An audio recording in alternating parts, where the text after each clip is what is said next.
शौहर की अताअत की वजह से मग़फ़िरत। हज़रत फरमाते हैं कि हदीस पाक में है कि हज़रत अनस बिन मालिक रज़ी अल्लाह ताला अन्हु नबी करीम सल्लल्लाहु अलैहि वसल्लम से रिवायत करते हैं कि एक शख्स घर से बाहर जाते हुए अपनी बीवी से कह गया कि घर से न निकलना।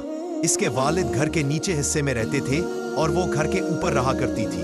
वालिद बीमार हुए तो उसने नबी सल्लल्लाहु अलैहि वसल्लम ने फरमाया, अपने शौहर की बात मानो। चुनाचे उसके वालिद का इंतकाल हो गया। फिर उसने नबी सल्लल्लाहु अलैहि वसल्लम के पास आदमी भेजकर मालूम किया। आप सल्लल्लाहु अलैहि वसल्लम ने फरमाया, शौहर की अताअत करो।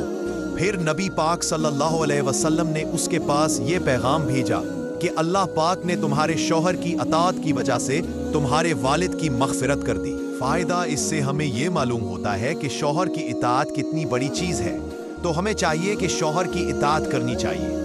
फ़ायदा हज़रत फरमाते हैं कि हदीस बाला में औरत का अपने वालिद के पास ना जाना सिर्फ शौहर की इताअत की वजह से था। अब सल्लल्लाहु अलैहि वसल्लम ने भी इसी की ताकीद की थी। जब शौहर ने घर से निकलने की इजाज़त नहीं दी है तो मत निकलो और उसकी बात का लिहाज रखो। यहाँ तक कि वालिद की वफ़ात हो गई, अल्लाह पाक ने शौहर की इताअत की बरकत से उसके वालिद की मग़फ़िरत फरमा दी। सुभान अल्लाह। तो हमें चाहिए कि शौहर की इताअत करनी चाहिए। जब बीवी की इताअत से उसके वालिद की मग़फ़िरत हो गई तो खुद औरत मग़फ़िरत के लायक ना होगी, यकीनन होगी।